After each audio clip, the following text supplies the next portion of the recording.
Hey there, welcome to Saddle Stories, your channel for tales of the Old West, stories with heart and grit.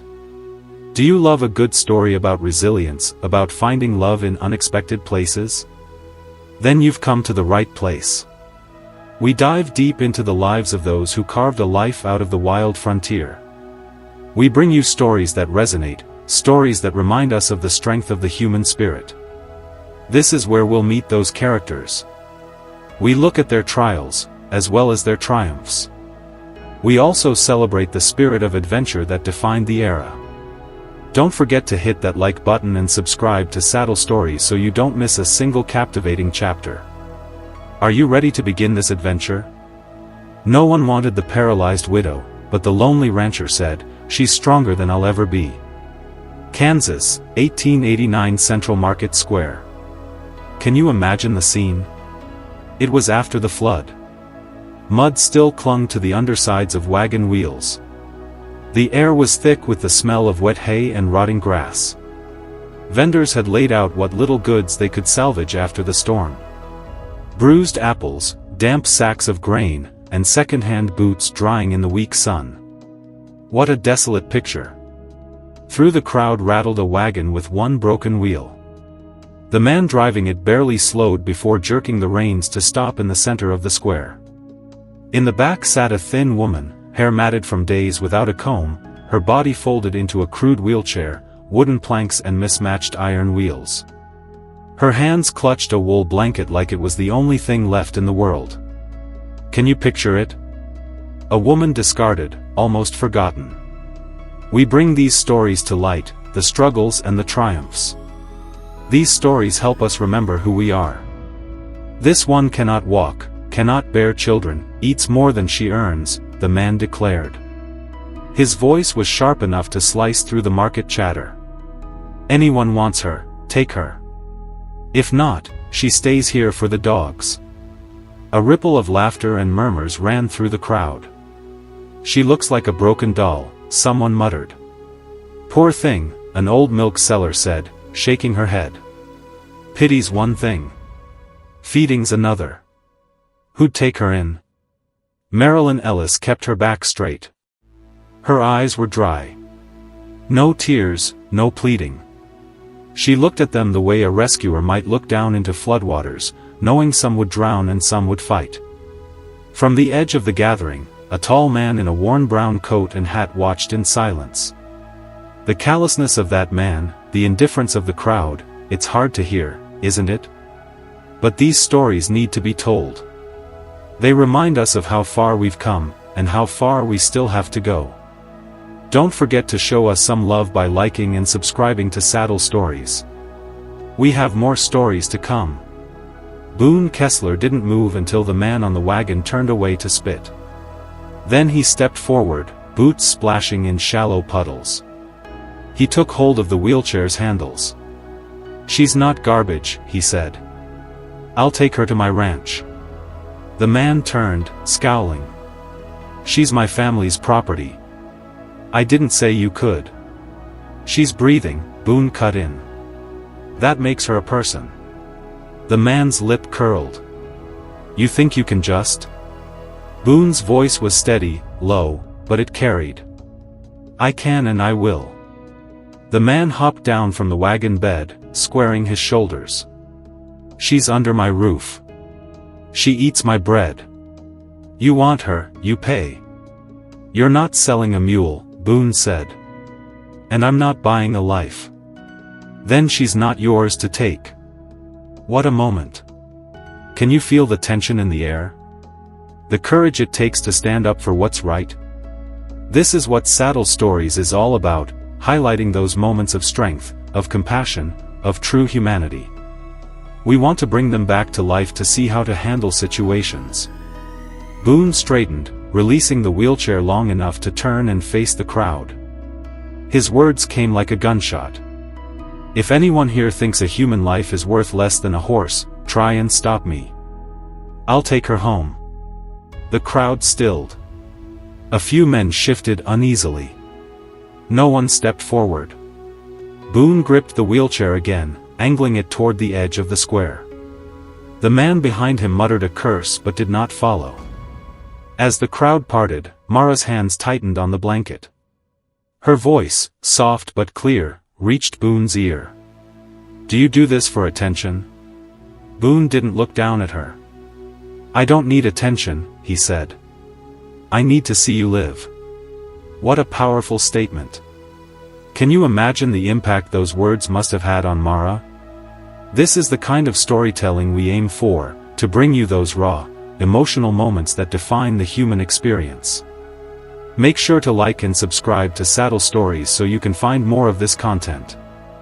They left the market in silence, the sound of the wagon wheels fading behind them, replaced by the steady crunch of Boone's boots and the faint creak of the wheelchair's axles.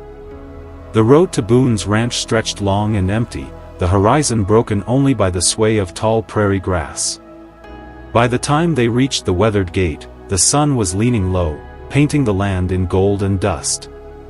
Boone wheeled Mara across the packed dirt yard and up to the back porch. He opened the door to a narrow hallway that smelled faintly of cedar and soap. At the far end waited a small room, tidy with a single bed neatly made, a wooden chest at its foot, and a narrow window that looked out toward the wheat fields. Doesn't that scene just evoke a sense of hope and anticipation? The quiet promise of a new beginning? That is why we provide you such Western stories. A folded quilt rested at the edge of the mattress. It was clear the space had been prepared, though Mara could not imagine why. The sheets were fresh, the floor swept. Even the oil lamp on the bedside table was full and trimmed, ready to be lit. She looked from the bed to Boone. "You had this ready." "I had a room," he said simply, parking her chair just inside. "Now it is yours." Mara gripped the wheels and moved herself farther in, her eyes never leaving him. "I can manage." Boone nodded. "I know." That first evening, she tried to do everything herself. It was awkwardly transferring from chair to bed, unpacking the threadbare blanket she had brought, arranging her meager belongings on the chest. You can feel the weight of her past, her determination to be independent. It's inspiring.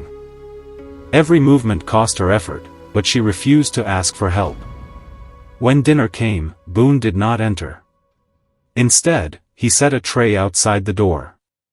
It was a bowl of stew, a thick slice of bread, and a jar of fresh water.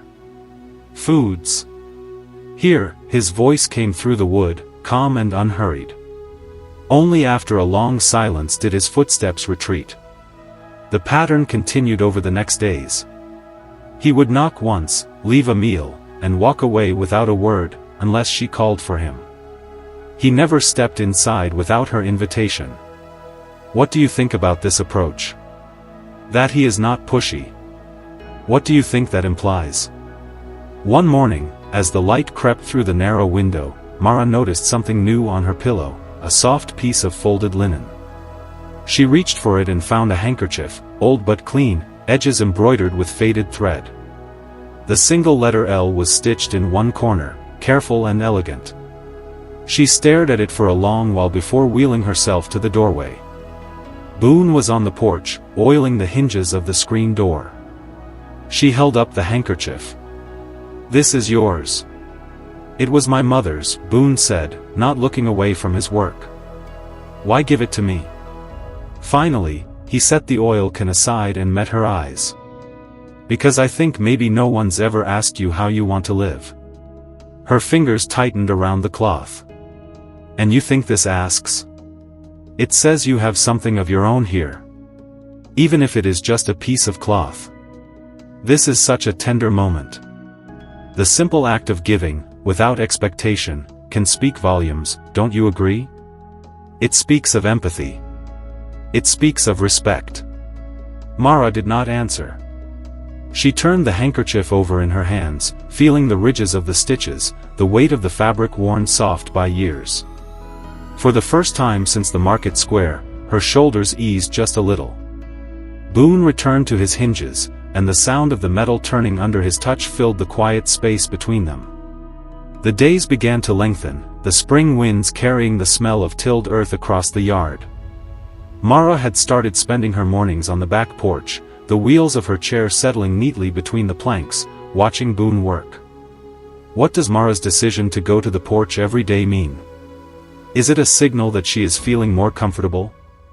He never called her girl or any of the names she had learned to flinch from. Every time he passed by, it was the same. "Morning, Miss Mara," he would say, tipping his hat as though she were a lady in Sunday silk. The first time she had almost laughed, not because it was funny, but because the sound of her name spoken without pity felt strange in her ears.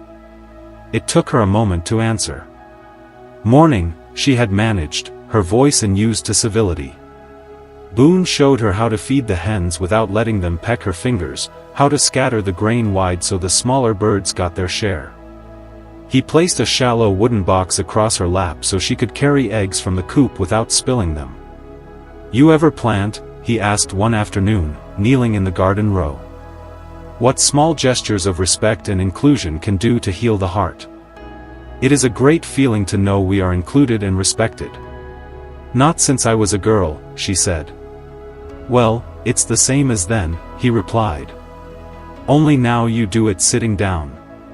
He dug a hole, pressed a seed into her palm. She lowered it into the earth, covered it, patted it down. The dirt was cool against her skin. For a moment, she felt as though something else, something unseen, had been planted, too. By the third week, her hands had grown more sure with the soil. She did not notice at first that Boone had started leaving his work close to the porch whenever she was outside. He never said it was so she could talk to him, but the quiet between them had begun to fill with small, steady words. Planting that seed, both literally and figuratively, what a beautiful metaphor for hope and growth. Do you think that Mara is starting to fall for Boone? What do you think that Boone thinks about Mara? It was late afternoon when the sound of hooves broke the rhythm of the day.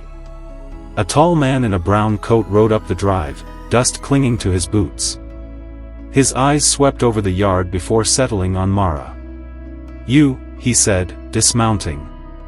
"You're coming with me." Boone stepped out from the stable, wiping his hands on a rag. "State your business." The man pulled a folded paper from his coat. "I'm her husband's uncle. She was left on our property.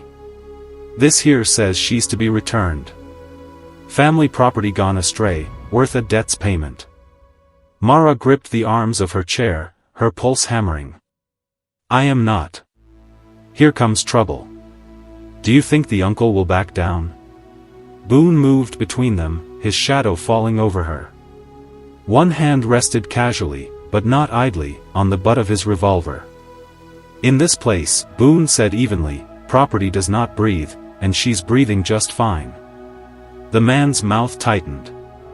"That paper's legal." "Then take it to someone who cares more for ink than blood," Boone replied.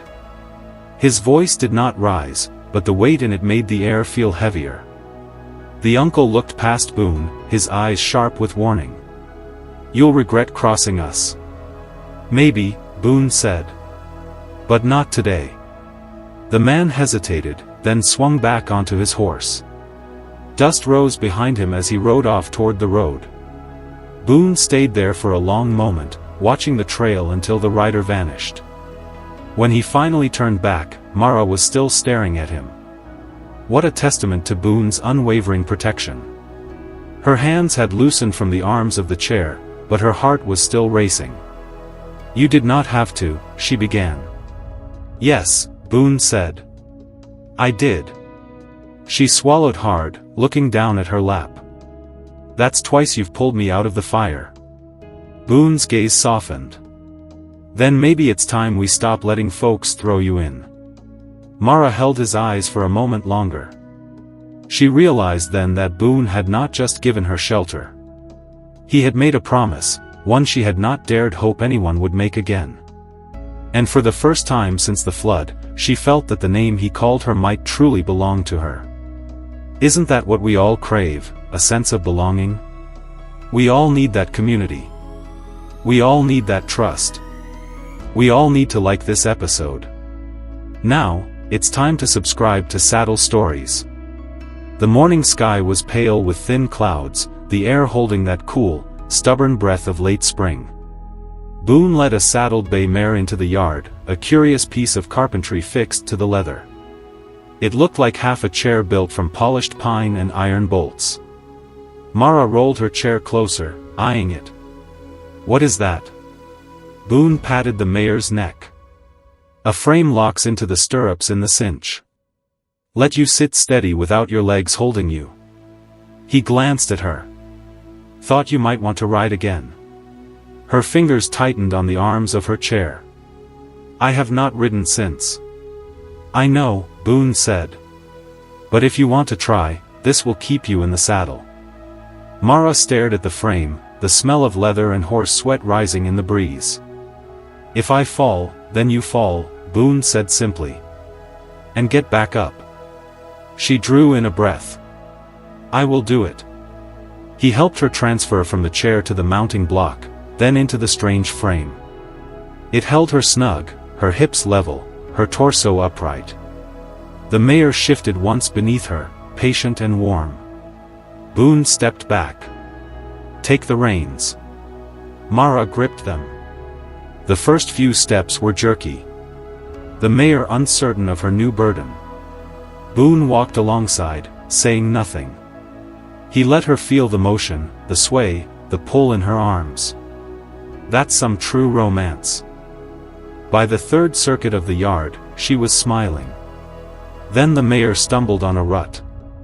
The frame tilted and Mara pitched sideways. She hit the ground hard, dust kicking up around her. Pain shot through her palms where they scraped the earth. Boone stood a pace away, watching. Mara pushed up on her elbows, her breath sharp. "Are you going to just stand there? You need my hand?" She hesitated, then shook her head. "Not yet." It took 3 tries, but she got herself upright, dragging her chair close enough to climb in. Her arms shook, her skirt torn at the hem, but she looked at the mare and said, "Again?" Boone's eyes narrowed slightly, not in doubt, but in measure. "All right." The second fall came half an hour later when she tried to turn the mare too sharply.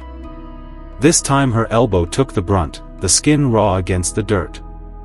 Again, Boone waited, silent, until she asked, "Help me, please."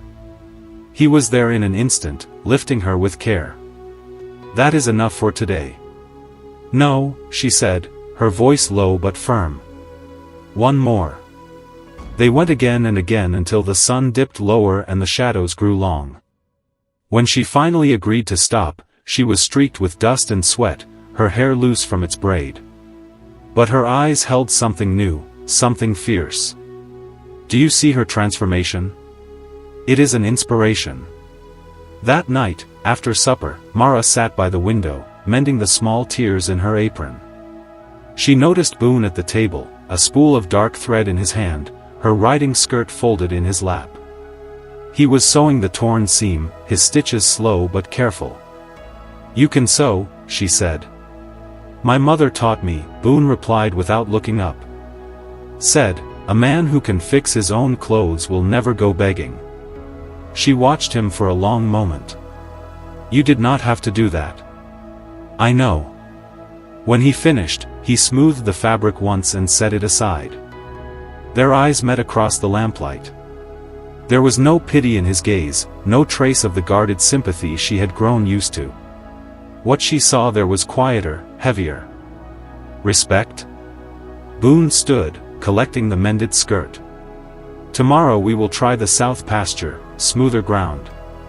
Mara nodded, a faint smile touching her lips. "All right." As he left the room, she touched the clean stitches, feeling the strength of the thread. Outside, the wind shifted, carrying the scent of fresh earth and horse sweat. What a beautiful scene. What does it tell us about their feelings for each other? And for the first time in months, Mara felt as though she was not learning to be less, but learning to be more. The wind carried the smell of rain that afternoon, though the clouds had not yet gathered. Boone had left at dawn, heading toward the county seat to buy sacks of seed for the spring planting. His last words before riding out had been, keep the doors barred, and do not open for anyone." Mara had nodded, Samuel napping in the small crib beside her chair. "What do you think is going to happen? Why do you think Boone gave her those instructions?" By midday, the yard was still. Chickens clucked lazily, and the mare in the corral swished her tail against the flies. Mara was peeling potatoes at the kitchen table when she caught movement beyond the fence line. 4 men on horseback, riding slow, scanning the buildings like they owned the place. She sat down the knife, her stomach tightening. The riders halted near the barn. The tallest of them, wearing a tattered gray coat, dismounted and walked toward the porch, his boots crunching on the dry dirt. Another man looped the reins of 2 horses over the fence post.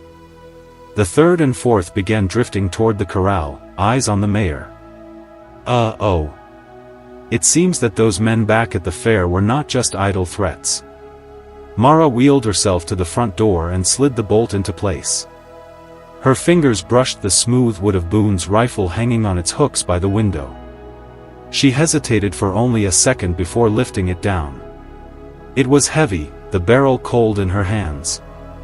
Outside, the man in the gray coat pounded on the door.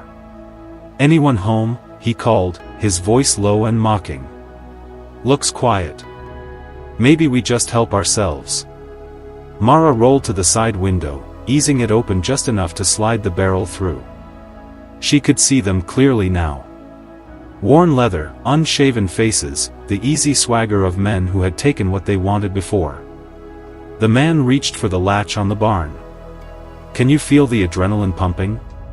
Mara sighted down the rifle, aimed at the hard-packed earth an inch before his boot, and squeezed the trigger. The crack split the air. Dust jumped at his feet. He staggered back, swearing. "Hell, who's shooting?" She racked the lever and chambered another round.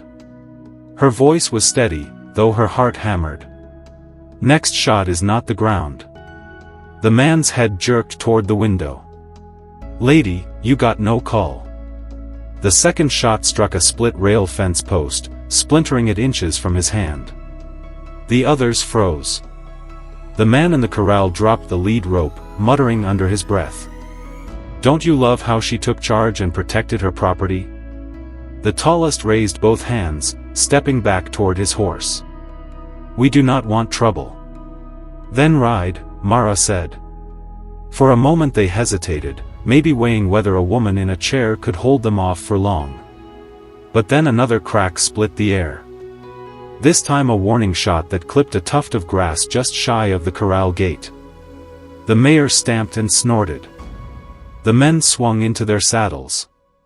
Without another word, they turned their horses and rode off at a gallop, dust trailing in their wake. Mara kept the rifle aimed until they were specks on the horizon. Only then did she set it across her lap, exhaling slowly. When Boone returned near dusk, the wagon loaded with seed, the first thing he noticed was the faint tang of gunpowder in the yard. He spotted the fresh gouges in the dirt and the shattered rail on the fence. Inside, Mara was back at the table, peeling potatoes as if nothing had happened.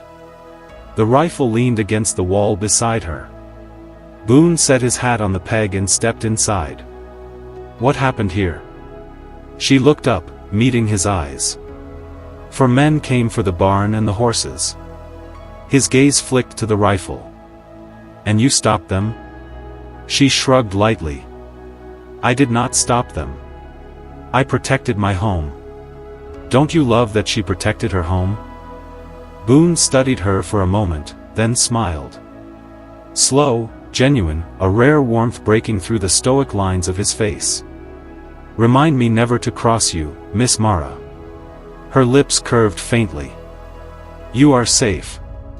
You are not stealing my grain. He chuckled, shaking his head, and walked to the window to look out over the quiet yard. The seed sacks rustled in the wagon outside, the only sound between them for a while. Finally, Boone turned back. You did well. Mara said nothing, but her hands moved a little steadier on the potato knife. She had not just defended his land, she had defended hers. Mara shows great grit and courage. The rain came without warning that night, sweeping in from the west in long silver sheets. The sound on the tin roof was steady, insistent, a lullaby for some, a restless drum for others. Boone sat on the porch steps, the glow from the lantern at his side casting soft light across the wet yard. Mara rolled her chair to the open doorway, a shawl over her shoulders. "You will be soaked through," she said. "I do not mind," Boone answered without looking back. For a moment, they listened to the rain together. The smell of damp earth and cedar drifted in with the wind. Boone's voice broke the quiet. "There was a time," he said slowly, "when I wanted to quit living." Mara's hands tightened on the armrests. What a vulnerable moment. "When my mother died," Boone said, his gaze fixed on the dark yard. "It was a fever. Nothing the doctor could do. I was 19. I thought I was strong enough to keep the ranch running, but the cattle starved that winter. The fences rotted. I could not fix a damn thing. And every day I woke up thinking there was no reason to. I had no one. Nothing I touched stayed alive." He drew a breath, rainwater dripping from the brim of his hat. "I would sit out here at night listening to the coyotes, wondering if it would be better to just stop." What a difficult revelation. Isn't it amazing how sharing our struggles can create a deeper connection with someone? Mara's eyes softened, but she did not speak. Boone glanced back at her, the lantern light catching the wet lines on his face. "You ever think like that?" She looked down at her hands. "The day of the flood," she said quietly. "The river swelled so fast. I was in the kitchen. My husband was outside, shouting for me to take the high trail, but I saw him slip. The current pulled him under the fence. I went after him. The water was black and freezing. I thought I could reach him." Her voice faltered. "I remember the cold more than anything," she continued. "It took my breath, made my arms heavy. I grabbed a piece of his coat once, but the current tore it away. After that, nothing. When I woke up, I was on the riverbank. The sky was gray, and my legs," she swallowed hard. "They were not mine anymore. I could not feel them. I could not even shiver. He was gone, and I was half of what I had been." Boone turned fully toward her now, elbows resting on his knees. "You were still in the water when you lost the use of your legs." She nodded. "But I kept swimming. I do not know why. Maybe because stopping felt worse." The rain seemed louder for a moment, filling the silence between them. Boone's voice was low when he spoke.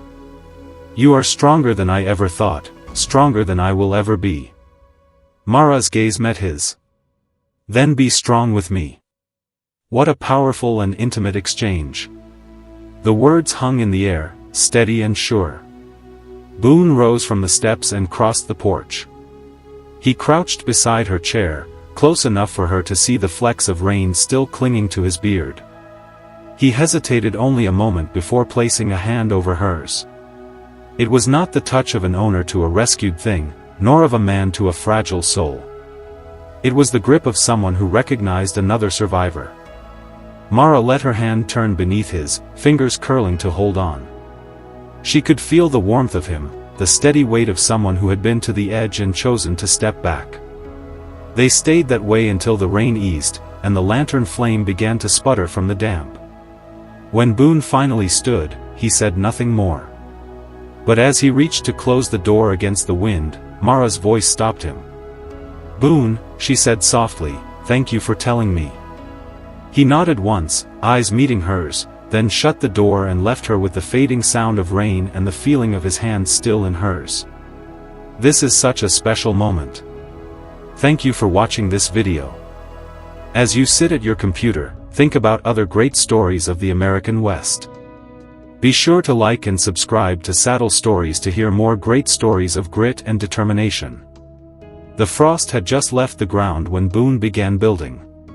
For 2 mornings in a row, Mara heard the scrape of wood and the thud of a hammer long before breakfast. She wheeled herself to the window, watching him measure planks beneath the pale dawn. He worked without a coat, sleeves rolled up, breath steaming in the cold. By the third day, she saw the shape of it. Posts sunk deep into the earth, a slanted roof braced toward the east. When he came in for water, she asked, "What are you making out there?" "You will see," he said, the corner of his mouth tugging into a half-smile. That smile, isn't it something? 2 days later, Boone knocked on her door. "Come outside."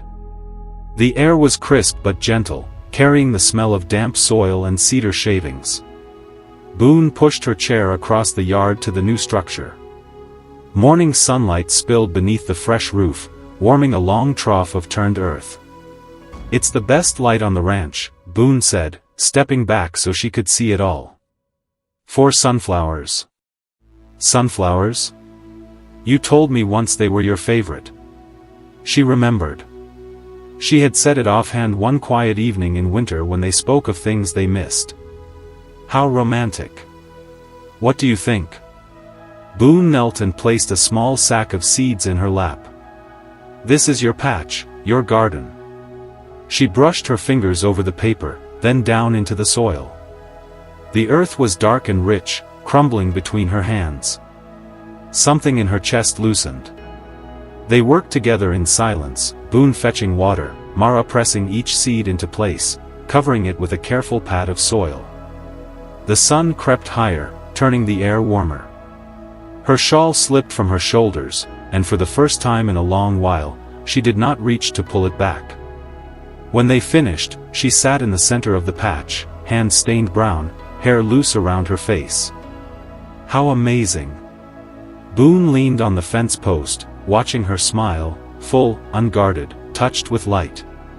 He realized he had never seen her like this, not even in the quiet evenings they had shared. "You look," he stopped, searching for a word. Mara raised a brow. "I look, what?" "Alive," he said finally. Her smile softened, and she looked away, letting the warmth of the sun rest on her skin. Boone stepped closer, the sunlight painted gold along his shoulders, caught in the lines of his face. He rested one hand on the back of her chair. "This is getting good." Mara's eyes brimmed, but her smile grew instead of breaking. "Boone Kessler," she said, the syllables rolling carefully from her tongue. "That would make me Mara Kessler." "That would make you whatever you want to be," Boone said. She reached up, fingers curling over his. "Then yes." The tears slid free, warm against the cool of her cheeks, but she did not look away, and she did not hide her smile. Boone squeezed her hand, the grip firm. "Sure." "Good," he murmured. "Then we will tell the sunflowers when they bloom." She and Boone have a special connection. They stood there a while longer, her in the chair, him beside her, watching the morning light stretch across the earth they had just planted. And though the seeds lay unseen beneath the soil, Mara felt as if something had already begun to grow. Isn't that the most romantic proposal? Spring had returned to the ranch, bringing the sound of young voices, where once there had been only wind through grass. The yard bustled, women in patched skirts hanging laundry, children darting between sheds, and an old soldier mending the fence with slow care. It had started small, a widow with nowhere to go and a boy orphaned by fever. Then another came, and another. Boone never asked for their stories. Mara did, writing each name in a worn leather journal with a note of the first thing they smiled about here. On one page, she had written, "This is the place where women sleep without fear." What a lovely haven for other people to join. That morning, Boone stood in the corral, reins in hand, steadying a patient bay mare. A small girl sat stiff in the saddle. "Easy," Boone told her.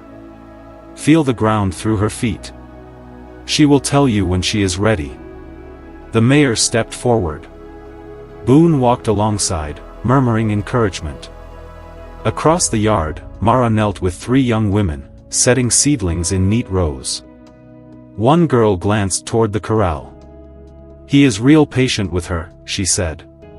Mara smiled. He is always patient with those who think they cannot. What a sweet scene. By midday, the smell of baking bread drifted from the kitchen. People came and went, trading jokes, carrying tools, calling each other by name. The ranch was no longer just a ranch. It was a choice to stay. Late in the afternoon, a lone rider appeared on the ridge. Boone's posture tightened. Mara recognized the narrow shoulders and pinched mouth, her late husband's uncle. The old man has returned. He rode into the yard without greeting. I hear you've got quite a collection here, he said, eyes sweeping the place. And my nephew's widow still breathing on your charity. Boone stepped forward, blocking Mara from view. You heard right. I came for what's mine, the uncle said. She was married into my family. That makes her, Boone cut in, voice low. You will not like the end of that sentence. The man's gaze shifted, and he saw them. Not just Boone and Mara, but a dozen strong, silent people watching. The old soldier stood at the fence, arms crossed. The young women in the garden had tools in hand. Even the girl on the mare held Boone's rifle across her lap. The uncle's jaw worked, but he tugged his reins. Keep her, he muttered, riding away without looking back. When quiet returned, Mara exhaled slowly. Boone glanced at her. He will not come again. I know, she said. The family is together again. That evening, she wrote, I was once left in a marketplace like a broken thing. But one man saw me, not the legs I lost, but the heart that did not break. Weeks became months. Mara kept at her exercises, pushing harder with Boone's steady hand nearby. The town doctor had given little hope for movement, but Boone never repeated it. One morning, she felt it, a tremor in her thigh. Boone was there instantly, his arm anchoring her. Mara has true grit.